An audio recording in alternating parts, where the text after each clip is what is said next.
Assalamu alaikum, all of you. I hope you all are doing well. As you know that I had started these lectures which are related to everyday science or general science, and other than these lectures you'll also find the different content on my channel. If you'll visit my channel and go to the playlist, you'll find Islamiyat lectures, and all are one-liner questions, and these questions are just taken for you in order to revise effects and revise MCQs very quickly. क्योंकि जब हम लोग MCQs में चले जाते हैं तो MCQs में क्या होता है कि हमारा टाइम बहुत ज़्यादा वेस्ट होता है, राइट? तो अगर आप मेरे चैनल पे न्यू हैं तो लाइक सब्सक्राइब करना मत भूलिएगा। And yeah without wasting your time, let's start our today's class. आज का जो सेशन है वो लिया गया है एवरीडे साइंस से, जर्नल साइंस से, जैसे कि CSS की MPT हो, PMS की MPT हो, या किसी भी गवर्नमेंट एग्जाम की MPT हो। जैसे अभी PCS जो है सिंध का, उसमें भी जर्नल साइंस के MCQs जो हैं वो पहले भी आते थे और अब भी आएंगे। तो ये क्वेश्चंस आपको हेल्प करेंगे। और मोस्टली ये जो PDF में जो इतने भी क्वेश्चंस हैं ना, all are taken from the past papers, and ये वो क्वेश्चंस हैं जो आते हैं एग्जाम्स में, क्योंकि ये मोस्ट रिपीटेड क्वेश्चंस का PDF है। तो आप कनेक्टेड रहें। एंड में मैं आपसे कुछ क्वेश्चंस भी पूछूंगी जो हम लोग जो है वो अभी कवर करेंगे अपने लेक्चर में। So yeah let's start our today's class. जैसे कि मैंने आपको इस MCQs वन लाइनर तक ना करा दिया था प्रीवियस लेक्चर में, तो हम लोग आज जो है वो कंटिन्यू करेंगे इस सेशन को, राइट? सो हम लोग इस MCQs को फिर वन लाइनर को फिर से पढ़ लेते हैं।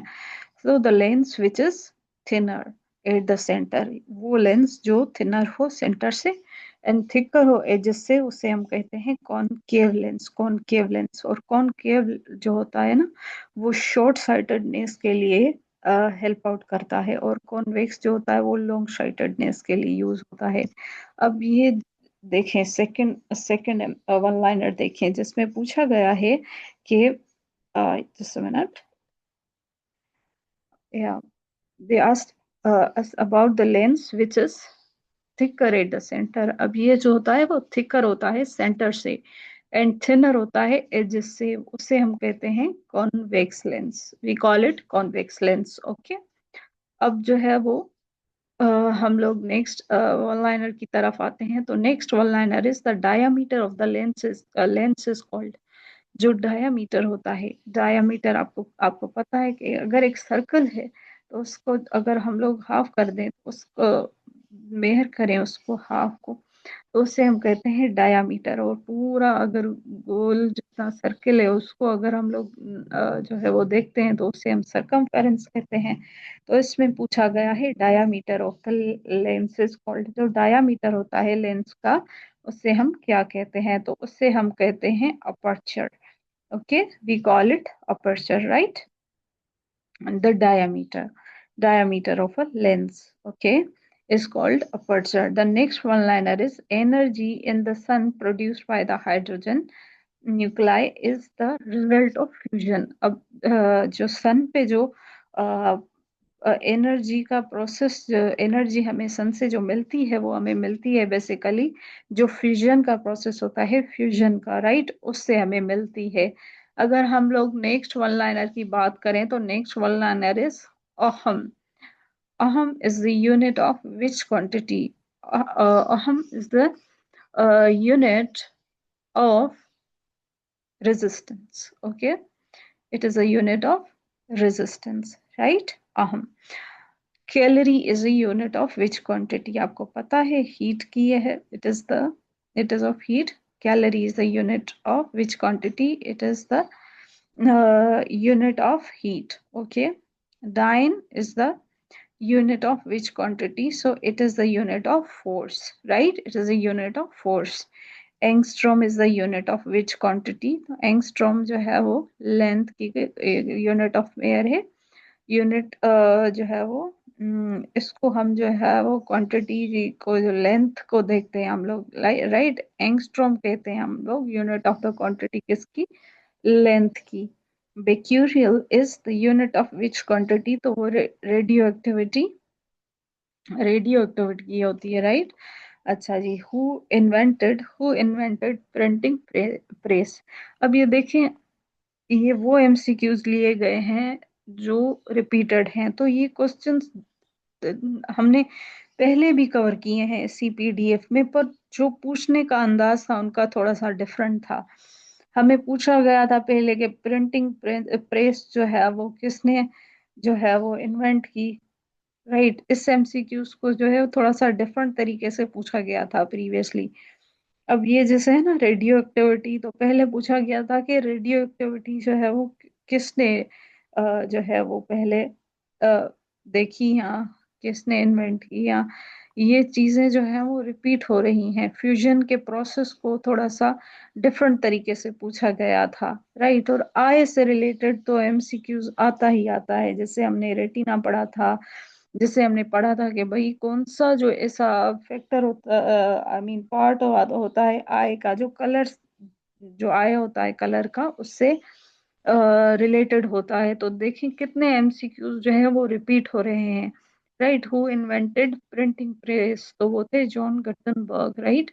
John Gutenberg was the person who invented printing press. A beam of white light passing through a prism scatters in 7 colors। जब बीम ऑफ लाइट जो है ना, वाइट लाइट, वो एक प्रिज्म से अगर हम लोग पास कराएं, राइट, तो वो स्केटर हो जाता है, मतलब वो फैल जाता है, या वो शो करता है 7 कलर्स, राइट। स्केटर करना मीन्स वो ऐसे मतलब फैल जाना कहते हैं, राइट, स्केटर होने को, राइट। तो बीम ऑफ वाइट लाइट जब पास होती है प्रिज्म से, तो वो स्केटर हो जाती है 7 कलर्स में, राइट। नेक्स्ट वन लाइनर की बात करते हैं, तो how much time does the sunlight take to reach the earth. अब सनलाइट को अर्थ तक पहुंचने में कितना टाइम लगता है, तो वो टाइम लगता है 8.5 minutes, right, it takes 8.5 minutes. A sunlight takes 8.5 minutes to reach the earth, okay, 8.5। The sun is made of the gases mainly hydrogen and helium से बना हुआ है, ये आपको पता है, जिसमें फ्यूजन का प्रोसेस होता है। ये हमने अब देखें, सन से रिलेटेड क्वेश्चन है ये भी। अब ये क्वेश्चन वो ही सेम है जैसे ये हमने क्वेश्चन पढ़ा था, energy is energy in the sun produced by the hydrogen nuclear in the result of fusion. अब इसमें भी देखें कौन सी गैसेस जो हैं वो मेनली प्रेजेंट होती हैं सन पे, राइट। तो ये हाइड्रोजन एंड हीलियम होती हैं, right. The outer surface temperature of the sun is, जो सन का आउटर आउटर सरफेस होता है ना, जिसमें कोरोना आ जाता है, तो उधर सबसे ज्यादा टेम्परेचर होता है, तो ये होता है 6000 Celsius, okay. In the core of the sun nuclear fusion process is occurring at the times, okay. अब सन जो होता है उसमें क्या होता है, कोर होता है, जैसे अर्थ का कोर होता है ना, कोर होता है, मांटल होता है, फिर जो होता है वो क्रस्ट होता है, वैसे ही जो इंटरनल पार्ट होता है ना सन का, बिल्कुल कोर जो होता है सन का, तो उसमें क्या होता है, न्यूक्लियर फ्यूजन का प्रोसेस होता है। अब देखें कितने ज्यादा एमसीक्यूज जो हैं वो रिलेटेड हैं सन के साथ, उसके प्रोसेस के साथ, उसकी गैसेस उसमें कौन कौन सी है उसके साथ, तो ये आप देखें, राइट। अब कितना टाइम लगता है सनलाइट को पहुंचने में, मतलब क्वेश्चंस कितने रिलेटेड हैं एक दूसरे के साथ, आप इस पैटर्न को अंडरस्टैंड करने की कोशिश करें, right. Oh the next question is which is the hottest planet of our solar system. अब वीनस को जो है वो हम लोग हॉटेस्ट प्लेनेट कहते हैं, मॉर्निंग एंड इवनिंग स्टार कहते हैं, क्योंकि ये वो प्लेनेट है जो हमें अर्थ से दिखता है, राइट। इससे हम हॉटेस्ट प्लेनेट भी कहते हैं। जैसे मरकरी को जो है वो फास्ट मूविंग प्लेनेट कहते हैं, या जुपिटर को हम लोग जो है वो बिगेस्ट प्लेनेट कहते हैं, बड़ा प्लेनेट, या रिंग प्लेनेट सेटर्न को कहते हैं। तो ये जो है वो डिफरेंट एमसीक्यूज होंगे जो आपको इससे भी मिलेंगे, प्लेनेट से भी मिलेंगे, आपको वाइटामिन से भी मिलेंगे। तो ये जो एक किस्म का जो एक मतलब क्लस्टर बन रहा है, आप उसको समझिए, right. So which planet is the closest to the earth, तो आपको पता है it's a Venus, right. Which planet is a biggest from the sun. अगर हम लोग बात करें तो biggest from the sun, sun से कौन सा बिगेस्ट है, तो वो है जुपिटर, जैसे अभी मैंने आपको ये बताया। Which is the closest planet to the sun, sun से क्लोजेस्ट कौन सा है, वो है मर्क्यूरी। ओके। और अगर हम लोग अर्थ से क्लोजेस्ट की बात करें तो वो है वीनस। अब इस बेसिकली ये जो एक चेन बनती है ना, ये एक इनका मैं कहूँ कि एक किस्म का, आई मीन इसको याद कैसे करना है बेसिकली। सो ये एक लाइन है कि my very educated mother just served us noodles, right. So my, M for my, M है ना, तो एम से Mercury, my very educated, my very, V for Venus, educated Earth, right, educated mother Mars, just for Jupiter, served as for Saturn, us Uranus, noodles Neptune. तो आप ये line पूरी याद कर लें कि my very educated mother just served us noodles, तो आपको ये पता लग जाएगा कि वही सन के करीब कौन सा है, जुपिटर है। अर्थ के करीब कौन सा है, वीनस है। So closest planet to the sun is Mercury. During the solar eclipse the moon comes between earth and the sun। अब जाहिर है जब सूरज ग्रहण होता है, राइट, या सोलर इक्लिप्स होता है, तो रोशनी जो पड़ती है अर्थ पे वो क्या होती है, सही से नहीं पड़ पाती। तो इस मतलब क्या होता है कि जो मून हो जाता है ना, मून वो इन दोनों के दरमियान में आ जाता आता है। एक तरफ सन है, दूसरी तरफ अर्थ है, बीच में हमारे आ गया मून, तो इसलिए सोलर इक्लिप्स हो गया। ड्यूरिंग द लूनर इक्लिप्स, अब ये लूनर मीन्स चांद, चांद ग्रहण, तो जाहिर सी बात है अब क्या हुआ होगा, इसमें क्या हुआ होगा कि अर्थ आ गई होगी। तो ये एक लॉजिक है जो आप माइंड में बनाते हैं, राइट, और एक पिक्चर बनती है आपके माइंड में। तो ये आपको रटने की जरूरत नहीं है, ये अंडरस्टैंड करने की चीजें हैं कि अगर लूनर इक्लिप्स होगा तो इट्स ऑब्वियस कि अर्थ जो है वो आ गई होगी मून एंड सन के दरमियान में, राइट। अब पूछा गया है कि ग्रीनिश प्लेनेट कौन सा है सोलर सिस्टम में, उसे हम कहते हैं यूरेनस। यूरेनस जो है वो ग्रीनिश प्लेनेट है। तो which planet of the solar system is red in colour, so Mars is red in colour. Greenish कौन सा है, यूरेनस है। The name of the blue coloured planet is Neptune. Greenish बताएं तो वो Uranus, okay.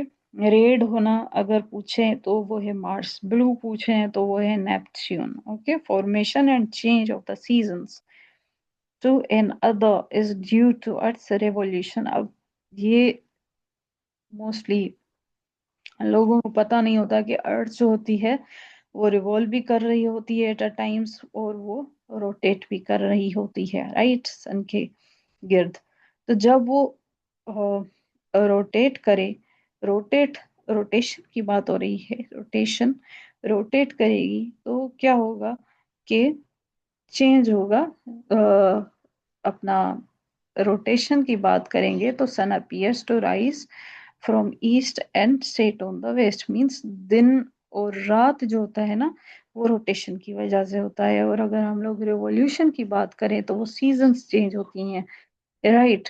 Revolution, revolution and rotation. अब rotation और revolution का आपको पता भी होगा कि what is rotation and what is revolution.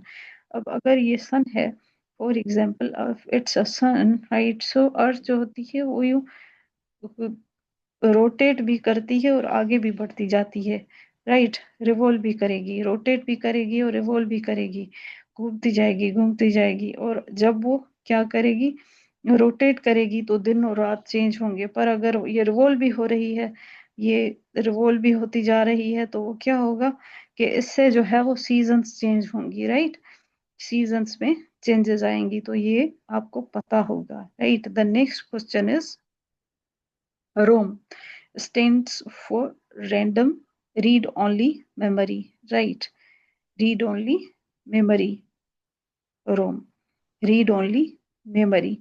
A byte is a group of 8 bits. A byte is a group of 8 bits. जो बाइट होती है कंप्यूटर में, जो बाइट होती है, बिट बाइट, ये क्या होता है कि ये एक बाइट जो होती है वो ग्रुप होती है 8 बिट्स का।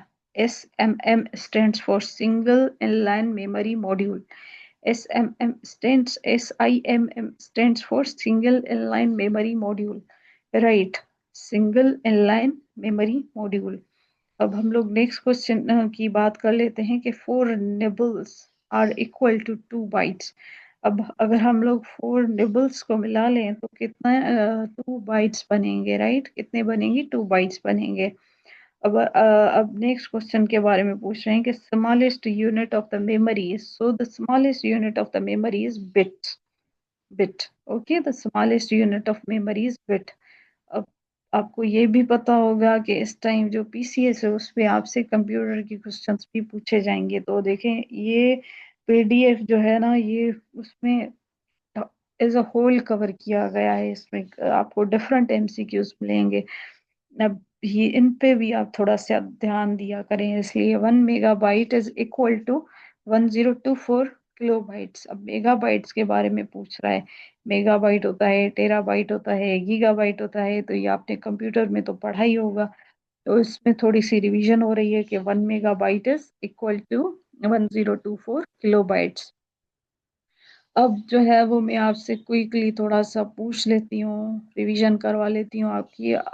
रेंडमली मैं आपसे ना क्वेश्चंस पूछती हूँ। अच्छा जी, जो कॉन्वेक्स लेंस होता है उसको क्या होता है, मतलब कैसे होता है उसका स्ट्रक्चर? यस, या वो क्या होता है? थिकर होता है सेंटर से और थिनर होता है एडजेस से। ओके। और बताएं कि कौन सी 2 गैसेस होती हैं जो सन पे जो है वो होती हैं? Yes, hydrogen and helium, very right. कितनी देर लगती है सन की लाइट को अर्थ तक पहुंचने के लिए? यस, या it's 8.5 minutes, very good, very good. Okay, जब हम लोग वाइट लाइट को, राइट, वाइट लाइट पास कराएंगे प्रिज्म से तो वो कितने कलर्स में स्केटर होगी? 7 कलर्स में, वेरी गुड। रेड प्लेनेट किसे कहते हैं? या मार्स को कहते हैं red planet. Yes, red planet हम लोग कहते हैं मार्स को। ओके, अगर हम लोग बात करें ग्रीनिश प्लेनेट की तो वो किसे कहते हैं? Yes, it's Uranus. और दूसरा था blue blue planet, it's a Neptune, very good. Okay, अब अगर हम लोग कहें कि अर्थ जो है वो रिवॉल्व कर रही है, रिवॉल्व कर रही है, गोल गोल गोल गोल घूम रही है, रिवॉल्व खुद खुद के दायरे में गोल घूम रही है, राइट? तो उससे क्या होगा कि दिन और रात होगा। अगर हम लोग कहें कि रिवॉल्व कर रही है, सॉरी, रिवॉल्व कर रही है, तो वो सीजन्स चेंज होंगी। अगर वो करे रोटेट, राइट, अब जैसे इसमें रोटेशन की बात हो रही है, तो अगर वो रोटेट करे तो वो क्या होगा? यस, दिन और रात होंगे, राइट। तो आप बताएं कि रोम stands for read only memory, very good, very nice, right. So biggest planet की बात करें तो बिगेस्ट प्लेनेट कौन सा है? Jupiter, very good. So it's all about today's class. If you are new in my channel, don't forget to hit the like button and subscribe my channel. अगर आप press करेंगे बेल आइकन को तो आपको notification मिल जाएंगी, क्योंकि ये मैं रेगुलरली अपलोड करती हूँ लेक्चर्स आपके लिए, राइट? तो या विदाउट वेस्टिंग योर टाइम हम लोग इस सेशन को एंड करते हैं। आप जो है वो फोकस रहें, पढ़ें। इंशाल्लाह ताला अल्लाह सुब्हानहू व तआला आपको आपकी डिजायर्ड जॉब जरूर देगा। अच्छा सोचा करें और किसी के लिए जो है वो हसद ना रखें। अब खुद को जो है वो अपना कंपटीशन मान के चलें कि आज आप कल से कितना बेहतर हो, कितनी इम्प्रूवमेंट आई है आप में। दूसरों को अपने पैमाने पे या बेंचमार्क मार्क पे ना रखें, क्योंकि हर किसी के सर्कमस्टेंसेस अलग होते हैं। आपके सर्कमस्टेंसेस अलग होंगे, राइट? और अपनी एनर्जी जो है वो सही जगह पे लगाएं, गलत जगह पे ना लगाएं। जिस जगह पे आपको जो है वो मोटिवेशन नहीं मिल रही, आपको नेगेटिव वाइब्स आ रही हैं, नेगेटिव एनर्जी फील हो रही है, तो वो जगह आप छोड़ दें और उन लोगों से इंटरेक्ट करें जो पॉजिटिव हों। क्योंकि अगर आप नेगेटिव लोगों से इस टाइम लेंगे जब आप फोकस्ड होना चाह रहे हैं, पढ़ना चाह रहे हैं, तो आप ये नहीं कर पाएंगे, नहीं पढ़ पाएंगे, राइट? तो अगर आपको सही से पढ़ना है, अपने काम पे फोकस्ड रहना है, तो आपको सिलेक्टिव होना पड़ेगा। सिलेक्टिव, हर चीज में सिलेक्टिव होना पड़ेगा, राइट। सो और अगर जो है वो किसी इंसान से आपकी वाइब मैच नहीं हो रही तो आप वो छोड़ दें। और हम तो एचआर के स्टूडेंट हैं, तो हम बिजनेस के स्टूडेंट हैं, तो हम बिलीव करते हैं कि एक ह्यूमन जो होता है वो रिसोर्स होता है ना। तो उस रिसोर्स को, उस human resource in a sense के वो इमिटेबल नहीं होता, वो रेयर होता है। और इंसान तो वो ऐसा रिसोर्स, ऐसा कैपिटल है कि वो हमेशा हमेशा हमेशा वो क्या करता रहता है कि हमेशा बेस्ट अपॉर्चुनिटीज फाइंड कर रहा होता है। और जब उसको अच्छी अपॉर्चुनिटी मिल जाती है तो वो जो प्रीवियस अपॉर्चुनिटी है जो उसको उतना बेनिफिट नहीं दे रही थी, वो उसको छोड़ देता है, वो बेस्ट अल्टरनेटिव फॉर ढूंढता है, राइट। और अपॉर्चुनिटी कॉस्ट की तरफ जाता है। तो ये जो है वो कुछ टर्म्स हैं। और हमेशा कॉम्पिटिटिव एडवांटेज ढूंढता रहता है चीज़ों में, राइट, कि किस चीज़ में जो है वो मुझे एडवांटेज मिलेगा। तो ये नहीं है कि आप हर चीज़ में प्रॉफिट एंड लॉस को देखें। नो, ह्यूमैनिटी भी एग्जिस्ट करती है, इंसानियत भी होती है। जो है वो हम्बल रहना चाहिए, पर ये है कि अपनी एनर्जी सही जगह पे लगाएं। इस टाइम आप अफोर्ड नहीं कर सकते कि आप जो है वो नेगेटिव या ऐसे लोगों से मिलें जो आपकी एनर्जी को या मोटिवेशन को क्या करें और ज़्यादा कम कर दें, right. Thank you. Allah Hafiz. Don't forget to hit the like button and subscribe my channel. Okay, take cares.